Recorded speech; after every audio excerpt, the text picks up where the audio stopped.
back to the Craft Parenting Podcast, the podcast about two Cincinnati craft beer lovers with a parenting problem. But not tonight. I mean, until we pick the kids up, and we're getting texts from the parents. Yeah. So this might be a shorter episode. We are not at home. We are on the road. On the road again. Did you introduce ourselves? Well, you interrupted. So, my name is Joe Ludwig, and you are listening to the Craft Parenting Podcast, a podcast about two Cincinnati craft beer lovers with a parenting problem. I think I already said that part. Yeah.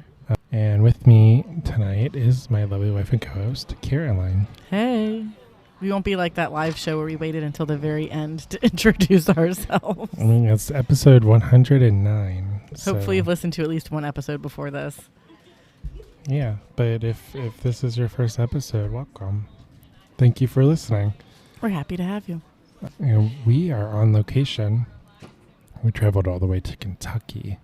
Via Indiana, which was weird. But you want to avoid South 71, 75 as much as possible. Yeah, so we kind of took that's the way I probably would have taken. Mm-hmm. If we were at our old house, probably I would have gone through town. Yeah. But we are at Fabled Brew Works. Yeah, the newest brewery in Cincinnati, or the greater Cincinnati area right now. It's definitely, I think so. Because I think Wandering Monsters is supposed to be next, and they just had their sign put up today, or at least they posted about their sign going up today. Oh, yeah. But we are in Kentucky. It's definitely Kentucky's newest brewery, probably. Yes, we crossed over the line. Northern Kentucky's. Mm-hmm. We crossed the old Ohio River. So we're going to hang out. We're going to tell you all about Fabled Brew Works. The multiple beers that we're drinking. Yeah, we both got a flight. Mm-hmm. And, man, this place is awesome. So I can't wait to talk about it. Yeah. And, But first, we are going to talk about the coffee. So we'll be right back.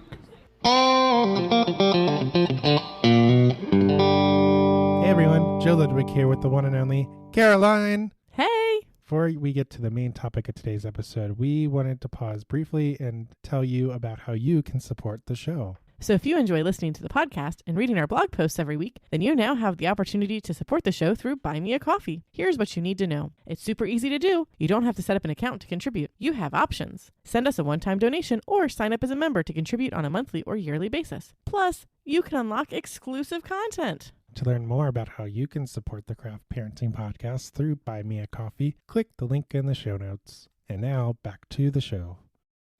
Hello. This is Morgan Freeman, and you are listening to the Craft Parenting Podcast with Joe and Caroline. Stay tuned for more.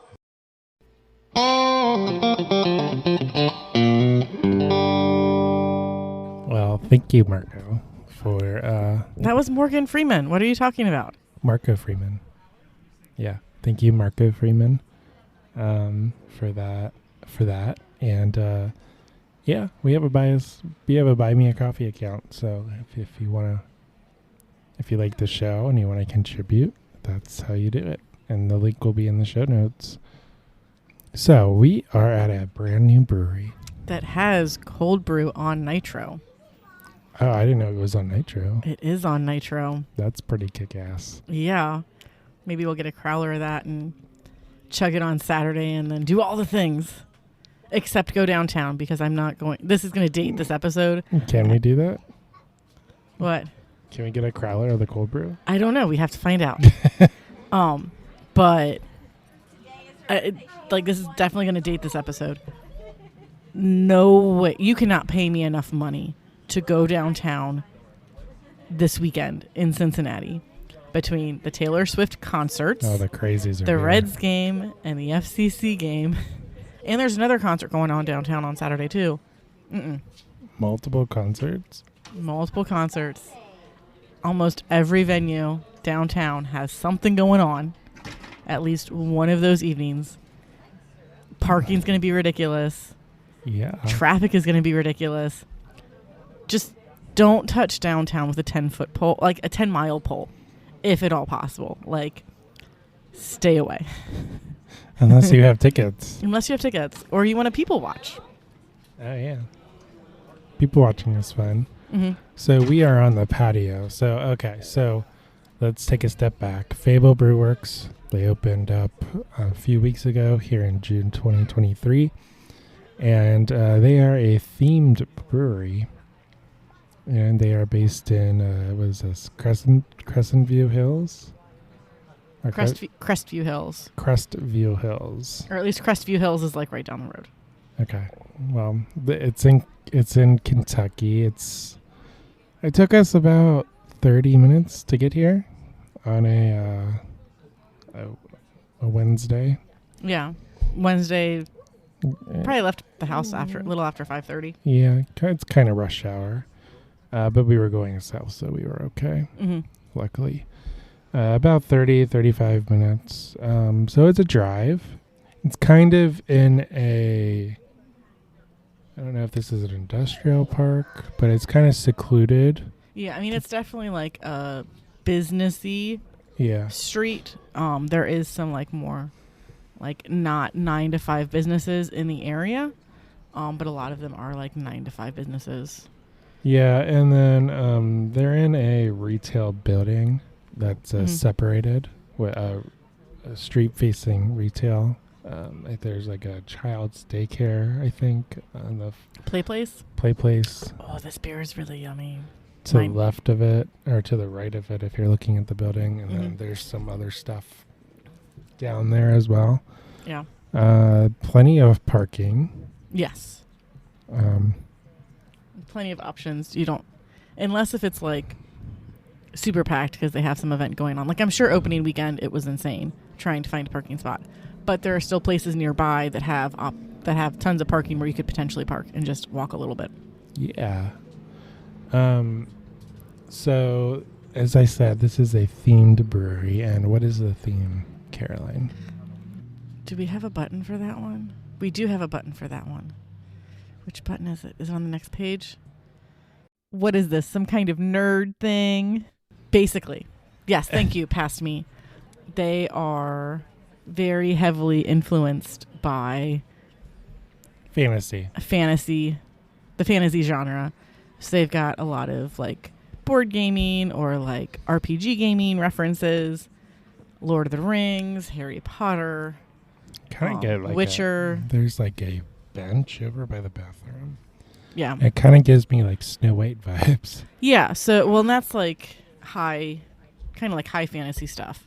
Yeah. They've got some like pandemic stuff from like the 1800s.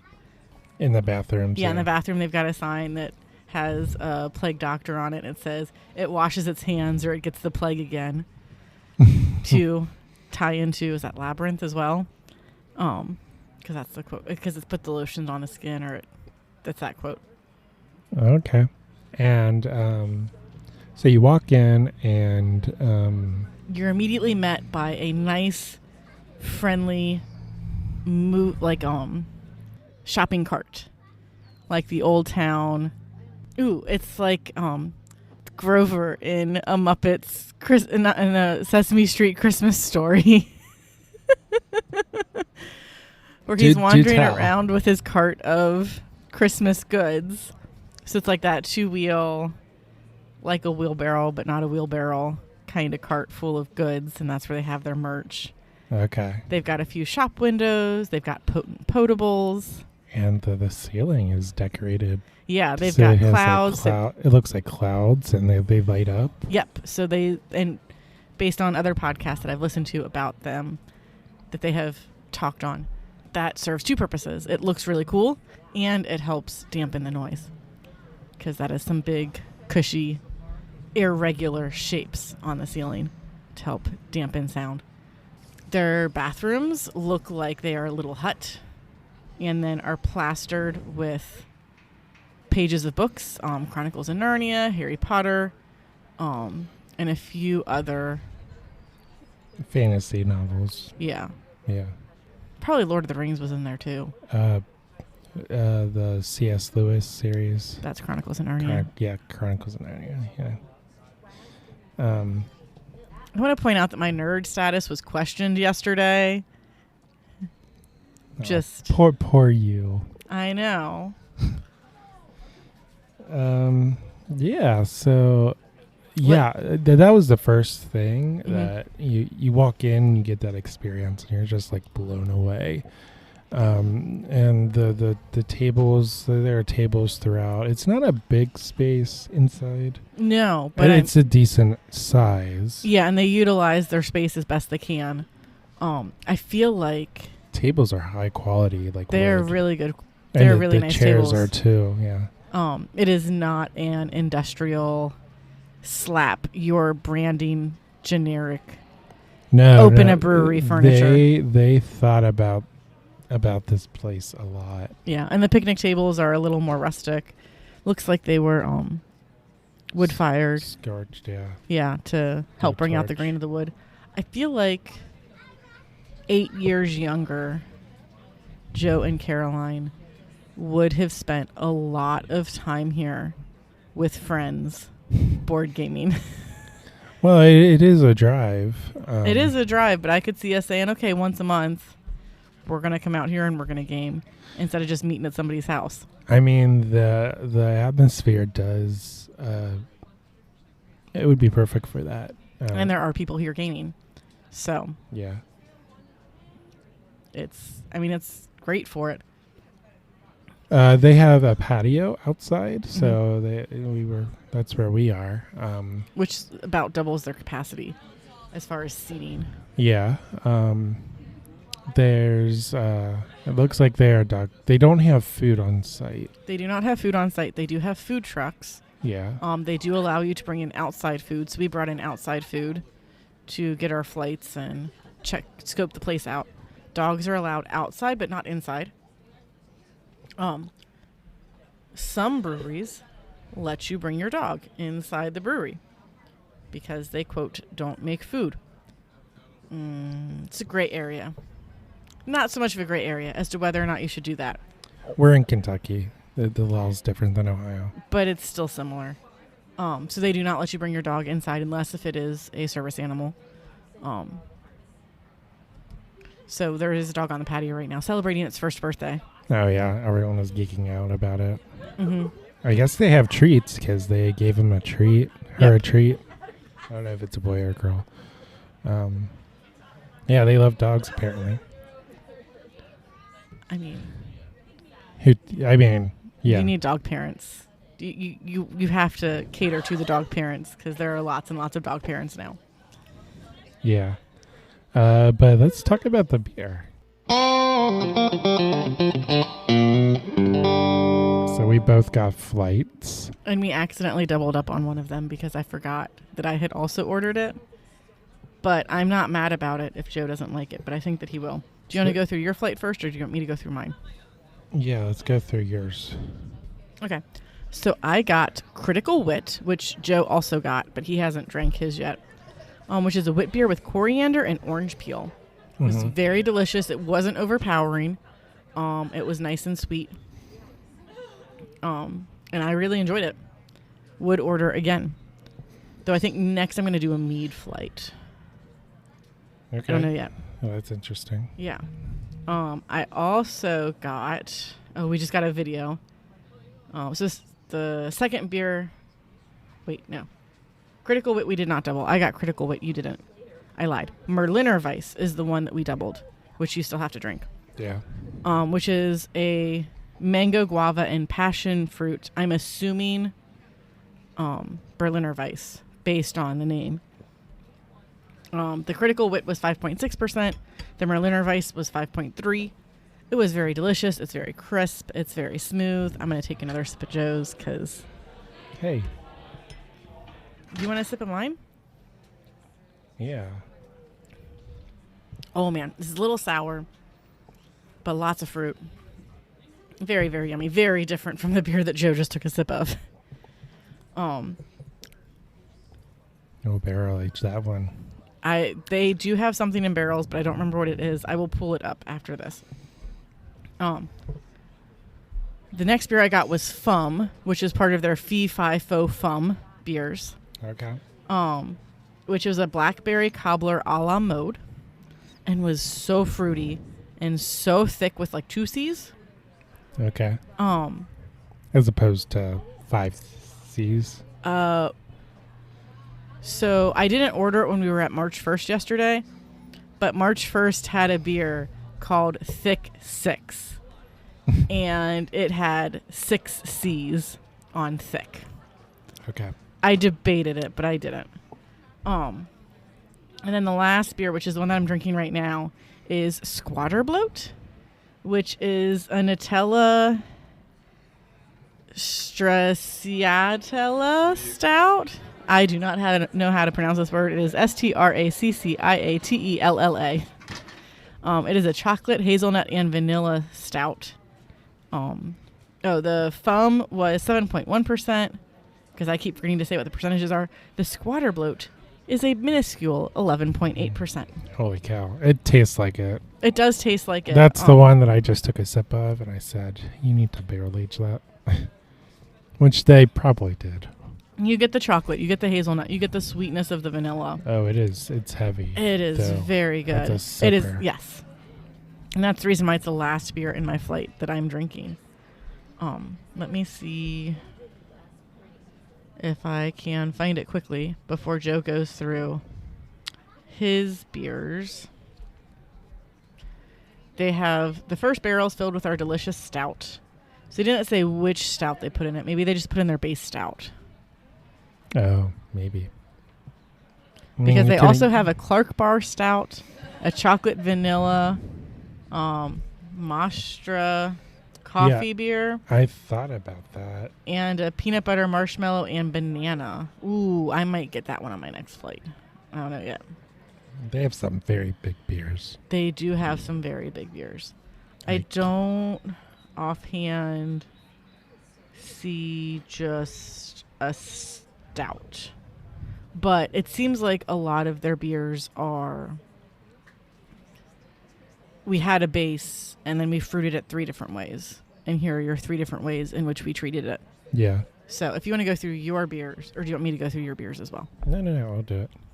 So their flight board is 4 beers each. So my 4 beers. But you can get like, if you want to, they sell 5-ounce pours, and then 10 or 16-ounce pours. So you could get like 16 ounce. I don't see 10 ounce. I'm guessing like the bigger beers they do is a 10 ounce. Yeah. So if you just want to get like 2 flight glasses, you can do that. Or you can get like 20, but I would recommend getting them in batches of 4 to make sure your beer is still good. So I got number 2, the Call of Cthulhu. Wait, you said Cthulhu. Cthulhu. Wait, right? The Call of Cthulhu. Yeah, there it is. Yeah, Cthulhu. I was like, you said that so wrong, and I don't know how to say it right now. It's a Metallica song. I know that. But it references like mythology. Yes. I think that's a mythical monster. That's a sea monster, I believe. You have my phone, so I can't do my quick Googling. But this is a German-style Pilsner. 5% ABV. It's very tasty. Mm-hmm. It was very good. I already drank it, but it was very tasty. The next one was Kraken, which is a Mexican lager lime. Mexican lime lager? No, it says Mexican lager lime. With lime. Oh, with lime? I think so. It is 5.3%. This one tasted really good. I'm not a Mexican lime lager person, but I wanted to try it, and it reminded me. It felt like you were eating like a chip. Like a tortilla chip with a lime. Tortilla. You could get that tortilla chip Mm-hmm. flavor. It's very it's not very strong. It's like very subtle. Mm-hmm. But it was there, and I was there for that.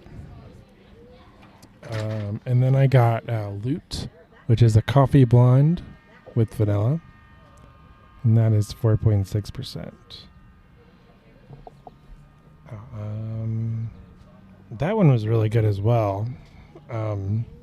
Not super coffee. I had a solo for the first time In forever. in a while, yeah. When we were at March 1st, and that It was very coffee forward. That was more coffee forward than this, which I'm not mad about. There are different layers that people desire of their coffee beers. Solo was very smooth. This one was smooth as well, Mm-hmm. I thought. But let's see. And then number 13, it's the Merliner Weiss, which you already talked about. It's a mango, guava, passion fruit Weiss beer, 5.3% ABV. This one, I feel like you already talked about it, but it's... You're currently drinking it. I had finished it 2 beers prior. It's a little sour, like you said. Very flavorful. Like, oh my God, there's so much going on in this beer. Yeah. I mean, all the beers are delicious. And like there is a bit of the reason why they have so many beers on tap is because I had this base beer, but I treated it different ways. But I mean, it's also like when Braxton opened, they had 8 beers on draft and they had 20 taps. And the question was, well, when are you going to have like your beers on all 20 taps? And I was like, well, it's going to take us a bit, but eventually we'll get there. This place opened with almost 30 taps and had almost 30 of them filled. That's impressive. Very much so. That's a lot of beer. It's setting a new standard for what you need to have when you open up. You can't just say, well, here are my 5 base beers and like 2 specials and call it a day. You need to have quite a few really strong beers when you open up. Yeah, and there's a lot of talk, I guess. A lot of clickbait articles. We'll be on a podcast at some point about it. And about the supposed, are there too many craft breweries in the Cincinnati area? Yes, keep an eye on Truth Beer and Podsequence's feed for when they will release the episode where we share our thoughts and opinions on that. Well, I'm going to say it now. I mean, I think you have to differentiate yourself. And the number of beers that you have, the number of options, that is a differentiator. Your location is a differentiator as well. I don't think there's any breweries here and anywhere near here. Alexandria might be the closest, but that's, I don't know. I don't know how close Alexandria is. It may not even be. Well, actually, isn't there a Braxton Barrel House is nearby? Yeah. And so is Beer Kiss, which we also haven't been to. So, that's the clown being place. The Brews Traveler for a hot second, Braxton Barrel House is about 2 miles away, and Beer Kiss Brewing is about 5 miles away. Oh, no way. Yeah. Well, so. I stand corrected then. But yeah, I think it's off of a main road, even though we said it was secluded. It's off of a very popular road. Is that Dixie Highway? Yeah. So I think they'll do just fine. The other differentiator about this place though is mead. They make mead. Yes, they have a brewer and they have a meadist. I don't remember what it's called when you make mead. So they have 2 different brewers, one that focuses on mead and one that focuses on beer.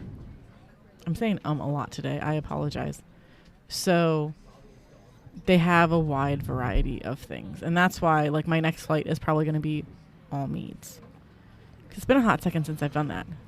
Well, I only saw one mead on the board. They have... Do they have more than one?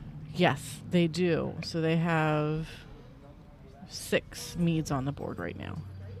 Oh, wow. And what is mead? Do you know what It's made with honey. So it's like wine. It's a I think it's a similar brewing process to wine. I'm going to have to Google that one though. But it's honey and water as opposed to hops. Okay. And so like waterless mead is you don't add any water at all to your honey. You just brew with the honey. Oh, wow. Because I had to look that up for Julie at one point on the Weekly Pint.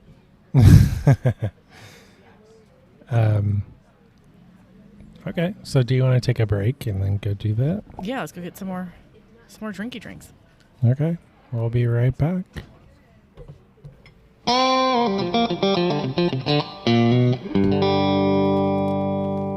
Okay, so we are back. Back.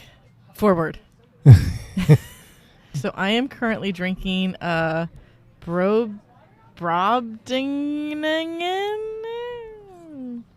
You know how... So there's this thing where, like, don't make fun of people for mispronouncing words that they've only read and never heard aloud. Like, if you look at the word hors d'oeuvre, never would you ever say, oh, that's hors d'oeuvre.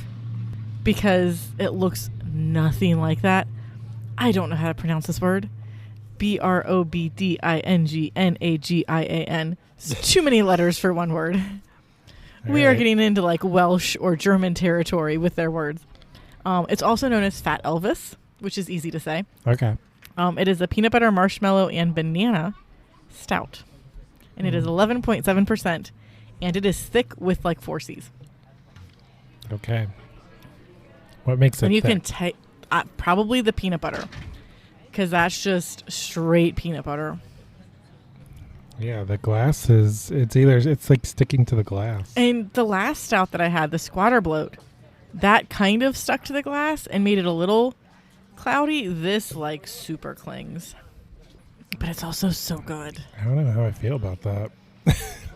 I mean, It's like a milkshake. it's getting like, like I don't know at what point a beer is not a beer. Other than Brett Coleman Baker saying that his stuff isn't beer anymore. But yeah, this is not like a beer that I've had before. Like, I don't even know if I can compare this to Nutcase. Yeah, we haven't had like Smooch or anything like that. Mm-hmm. We don't really go for the milkshake IPAs either. Which Every once in a while I do. Like the smoothie, like we haven't had. We haven't had Smooch. I don't go for like the Thicky Boys. Yeah, that is a trend. Or it was a trend. I mean, trends come and go. Mm-hmm. Almost no one's talking about Smooch anymore. I feel like. It was something that came and went. Well, and I feel like this was something that was talked about on a different podcast, or it was something that I picked up on at some point. Like not our podcast, somebody else's, where like bringing beers into Cincinnati, the first like 2 weeks they're there, they sell real good. And then it's like crickets. Yeah. Everybody goes back to their usual. It's, oh, sweet, this is here. And then they almost never buy it again. Because they want to try it, right? Yeah, you want to try it. Or you just, like, you want to try it. Or it's the, oh, hey, yeah, I haven't had that in forever. Because the last time I had it, I, like, had to cross a bunch of state lines. Or have somebody that was going out of town bring some back for me. But now I can actually get it at my local place. And then like, oh, wait. Nostalgia is the best flavor. Oh, this brewery down the street is doing the same or better. And it's a slightly lower price point because it doesn't have to hit as many hands to get into town. Yeah, that goes back to you need to differentiate. Yeah, it's more difficult to do that in distributing and packaging. And you can do it with the artwork, you can do it with the flavors, but everyone has the same flavors these days. Yeah. Different styles, yeah. It's just Pog. Everything's Pog. Everyone is going to have that milkshake IPA. Everyone's going to have a coffee blonde. Everyone's going to have a Pilsner. Yeah. So you have to, somehow you have to stand out. So that's an interesting one, though. It is. And I'm glad that I got it. It's very alcohol forward. Like I said, it tastes like a chocolate smoothie. Yeah, I don't know if I would put this in a barrel. Because I don't think a barrel, like... It has like zero carbonation. It does. And I don't know if I think a barrel would just muddle it. It would make it not good. But this is really yummy. Yeah, that... And like I totally get Fat Elvis. What? He ate peanut butter and fluffernutter. He ate fluffernutter sandwiches all the time.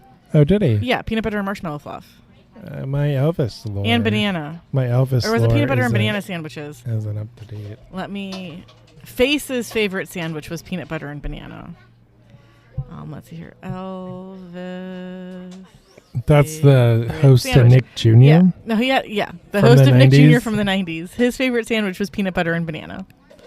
Elvis's favorite sandwich is a peanut butter, banana, and bacon sandwich. I mean, I can get the bacon. Like, it's a little salty. It's a little... peanut butter, bananas, and bacon in a hollowed-out loaf of French bread, which was then deep-fried. What? No wonder he died the way he did. That cannot be any sort of good for you. Oh, yeah. But I have a beer as well. You do? I returned to the coffee blonde. Loot. It's called Loot. Yes. It's like, what, 5.3 or something? 4.6%. Okay. So it's light. Yes, it is a light and beer. alcohol. Yep. As I drink more of this, I do get a lot more of the coffee. Mm-hmm. So... I would try some, but my palate is completely gone right now. Yeah, why'd you do that before all the mead? Because the last beer that I had was a stout. So then I was going to go in and get a glass of water and then chug some water and then move into the mead. All right. Because I would like to have me some mead. And I was good, and I got the only 2 session meads. I got 2 of those, and then a non-session mead. Yeah, you have to be careful with that because mead is made with honey, as you brought up a little while ago, and honey has a lot of sugar. Yes, which I think I'm supposed to be mildly cutting out of my diet. Whoops. Yeah, we haven't been good on that front. I've been really good lately, I think. I mean, I just hiked around the zoo yesterday. We literally saw... I mean, you exercised. 75% of the zoo. You haven't been eating right. We ate pizza. I've been eating better.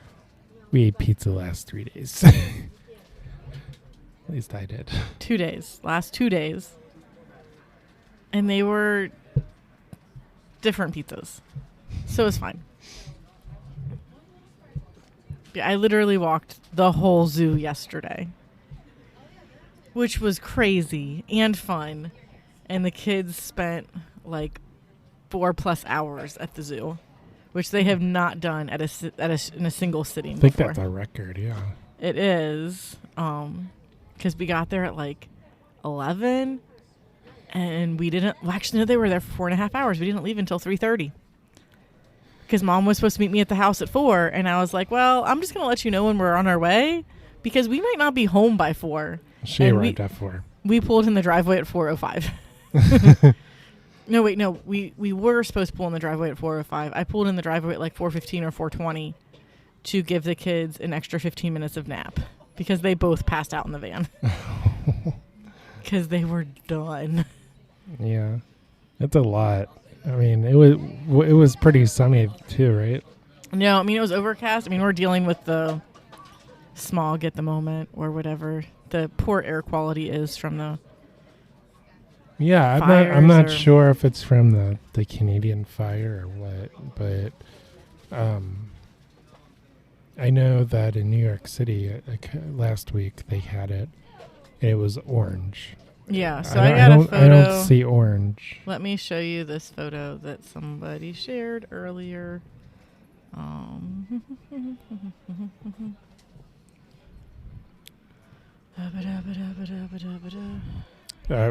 So the beer on Fabled Brew Works, it's very, very tasty. The Very much so. atmosphere is fantastic, especially if you like gaming, like board gaming. Yeah, I mean, I would love to game here. I just need to find a sitter. Is that Cincinnati? That is Cincinnati the last 3 days. I need to find a sitter, and I need to find somebody. And our friends also need to find sitters so that we could do that. Or we just need to take turns as to who is watching the children next door.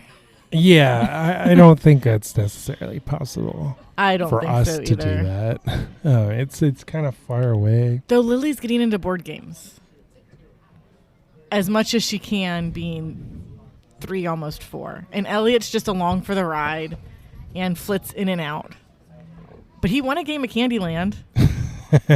You did? Yep. I didn't know this. And Lily does not entirely understand the concept of winning.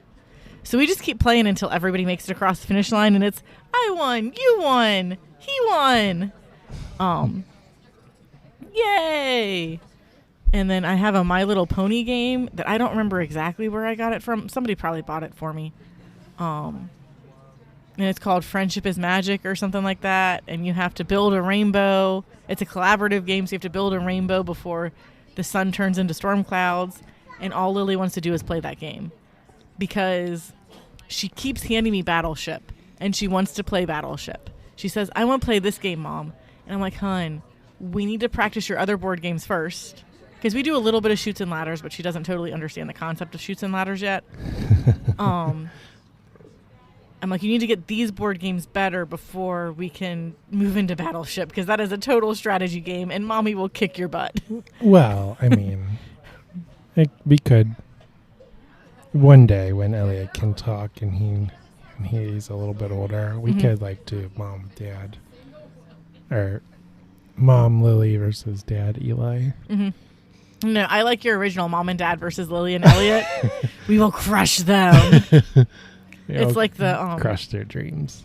It's like your old assemblies when you were in elementary, middle, and high school. I don't think they did it in elementary school, but I know for sure in middle school and high school we had the 8th graders versus the faculty in some sport, and then the seniors versus the faculty in some sport, whether it was volleyball or basketball.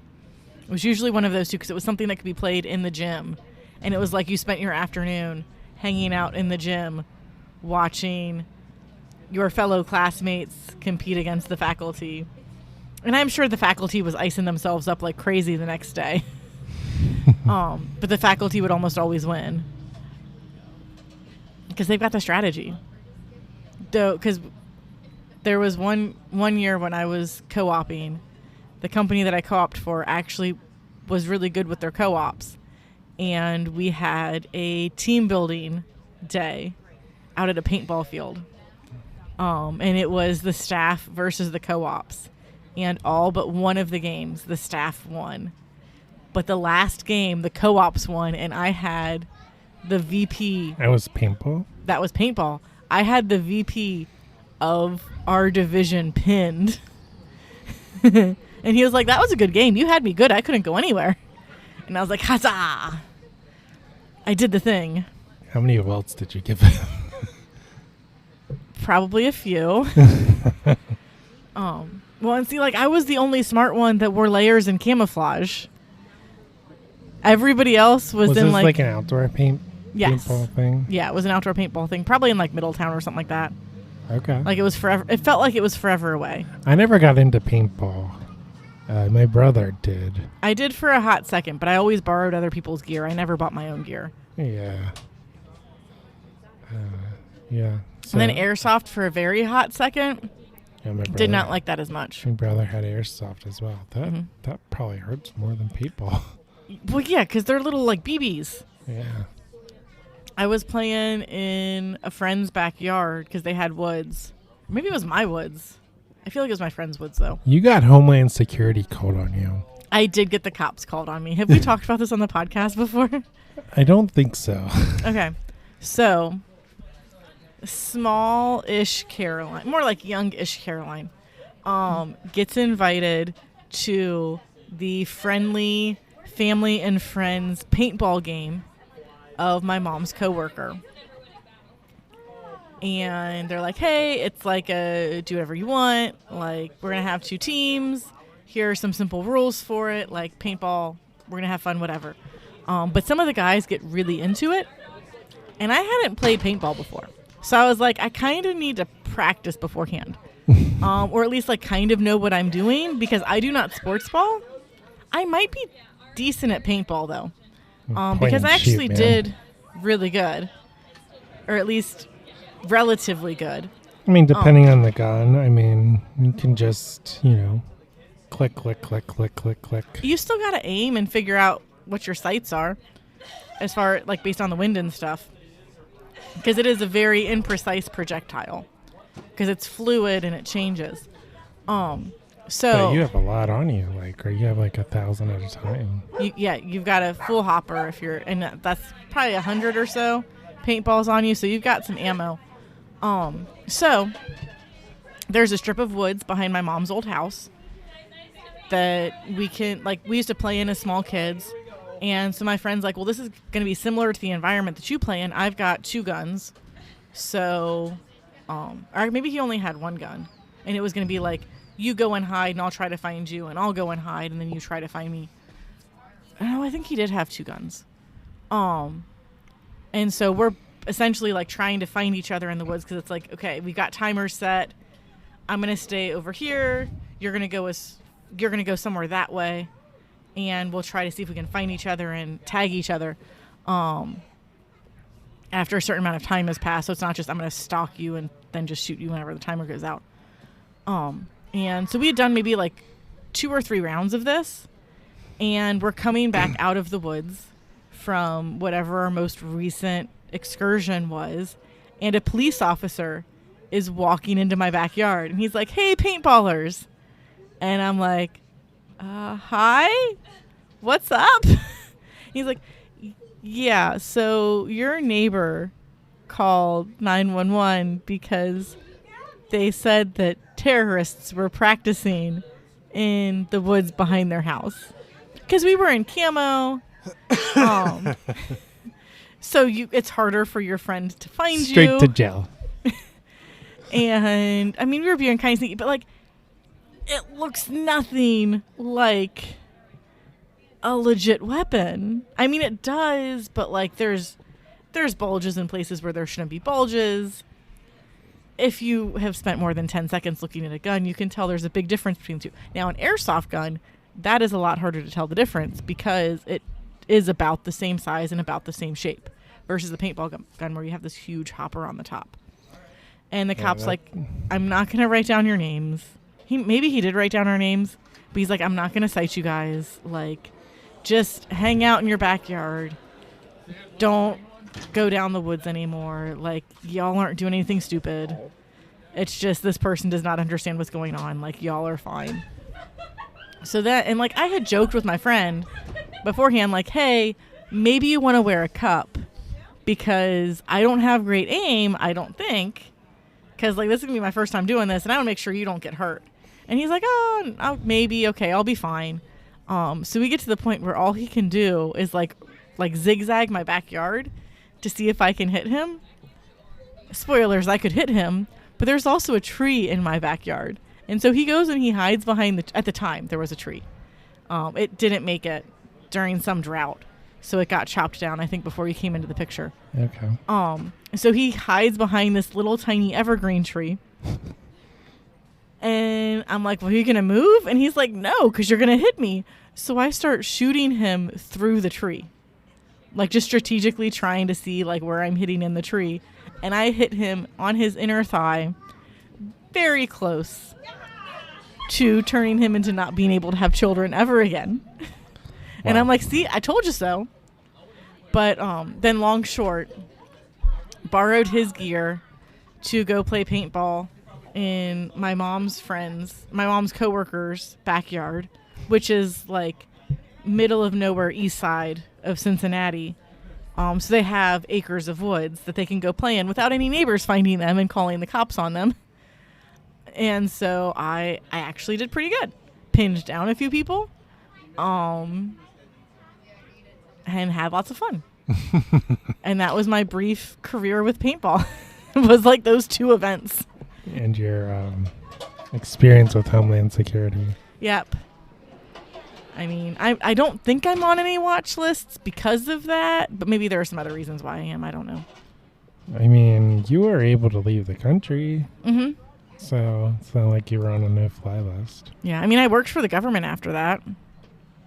So they were fine with it. Yeah, don't tell the cop your name.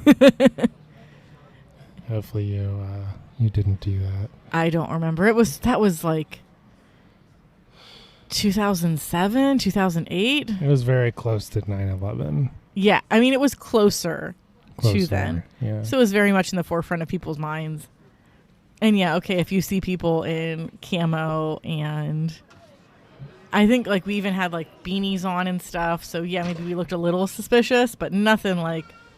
You were clearly doing paintball. Yeah, I mean, it was more dangerous when I was in elementary school and we were whittling sticks into spears to, quote, go fight the boys. Oh, God. Nothing ever came out of that, but did you ever have like those neighborhood battles of like boys versus girls where it was just like, we don't know why we hate each other, but we just hate each other? No, my best friend was a girl. Well, you also didn't have woods behind your house, and I feel like Yeah, we did. More sus things happened in large. We had a very large swath of woods. No, I we could did. go from my house to my friend's house without coming out of the woods. Yeah. So much peanut butter, so much banana. Okay, well, you have 3 more drinks, so you need to... I'm gonna get some water. Yeah. And then I'll just boom, boom, boom. I won't drink all of them, but I can hit this is what I like. I'm excited for the mead, so I know. Stay tuned. We'll be right back.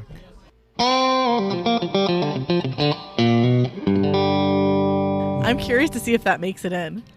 It won't. Oh, darn. Okay, so we are back. Forward.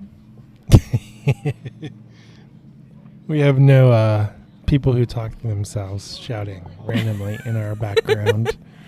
Poor Marco and Julia. I take pride in that, actually. Well, and so I was like halfway through recording that episode because we were all doing back. And I was like, okay, I need to be doing something different because back is getting old. I was like, what's the opposite of back? Forward. I'm just going to start shouting forward. Because I can do that. All right, There are no rules. We are going to try some mead. Yes, we're going to drink the Bugsy, which is the Pina Colada inspired session mead. So you might not like this because it's going to be lots of pineapple and coconut. That is a Pina Colada inspired mead. It is a little sweet, a little coconutty. Makes you want to go dance in the rain and do yoga. Or are you not into yoga? Do I need to look up the lyrics for that song again? I do have more than half a brain.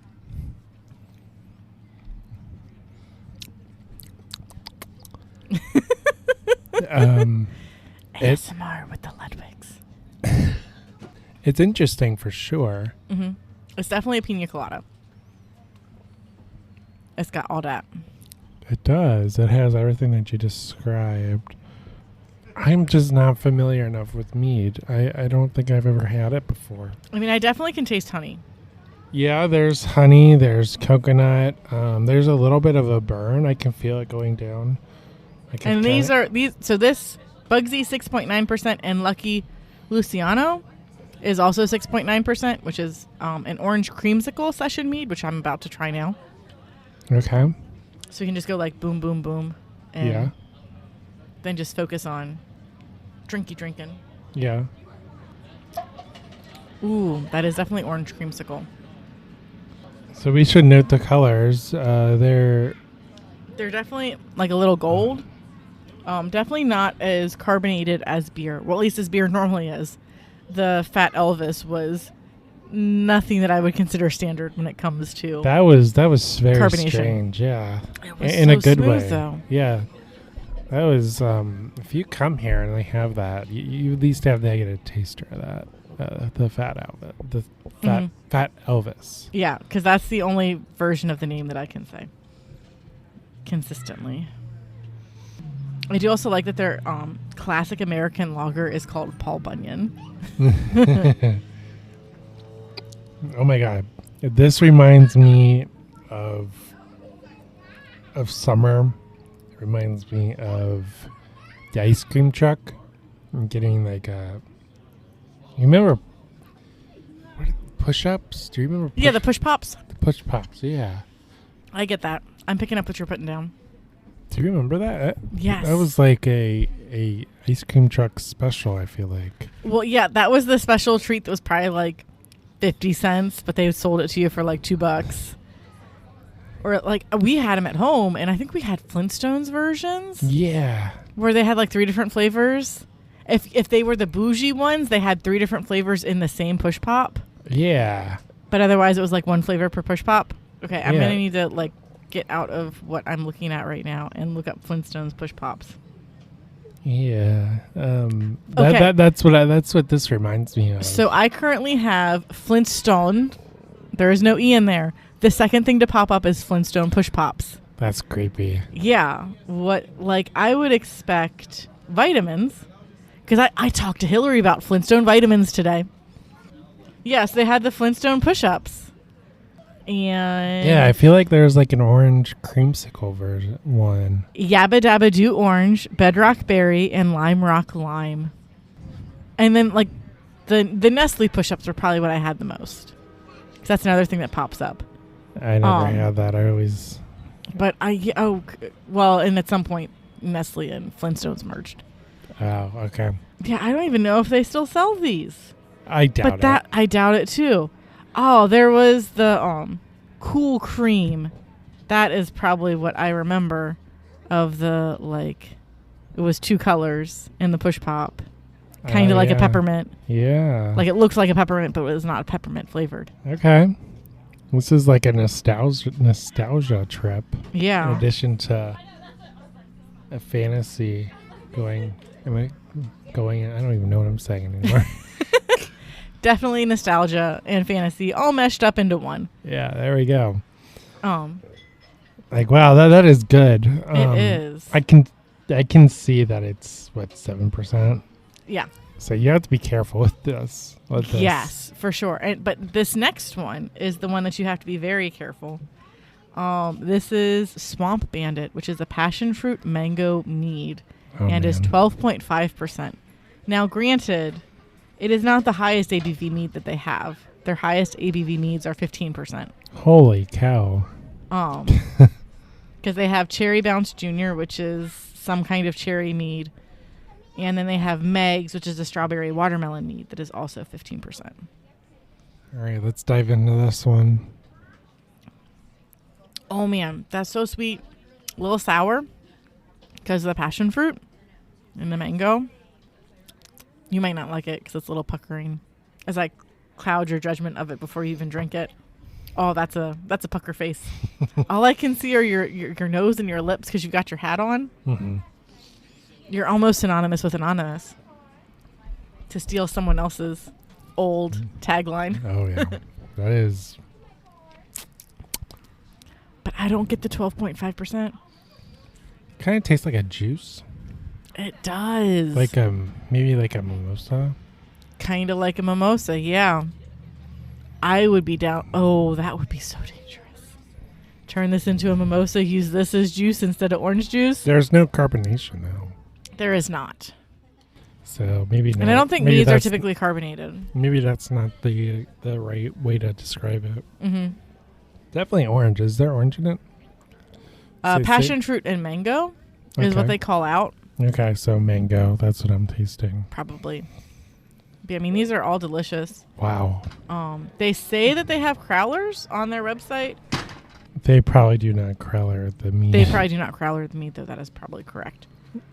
But I mean, everything here has been delicious. Like, this reminds me of Brink when they opened. Because, like, Brink when they opened, I tried to taste as much of their stuff as they could. And, like, literally anytime that I talked to anybody, I was like, there are beers that I, like, the styles that I don't necessarily like, but I know when they've been done well. And Brink does everything well. Like, I haven't had a bad beer there. I've had beers that I don't prefer. Yeah. But I wouldn't consider them a bad beer. Whereas other breweries, not like there's a small percentage of breweries that we've been to like soon after they open where I'm like, this ain't doing it. Yeah. There's a few that have hit it good right out the gate. Brink was one of those. Westside did pretty good right out the gate. They also knew what they were about though, and they were very much like, we're going to do traditional styles well. Yeah. And that's what they do. This place does what I would consider. They have some traditional styles because like they've got Paul Bunyan. They do a lot of adjuncts in addition. Which is a classic American lager, and they have the German style the German style Pilsner, the Last Call of Cthulhu that you got. But those are the only two things that don't have any adjuncts. Like the closest thing they've got is the Kraken, a cold one, the Mexican lager with lime. Or Treebeard, which is a vanilla milkshake IPA. It doesn't have any fruit in it. But everything else is heavily adjuncted. So if you want traditional beers, this probably isn't the place to come. But their fruited beers are very good. The mead's really good too. You just have to be very careful and sip it. Yes. Make sure you're checking out the ABV of the beers before you're drinking them. The stouts, they're a little hard to tell how high of a percentage they are because they're all triple digit. The lowest ABV one is the Fat Elvis at 11.7%. And then the meads are all 7% or higher pretty much.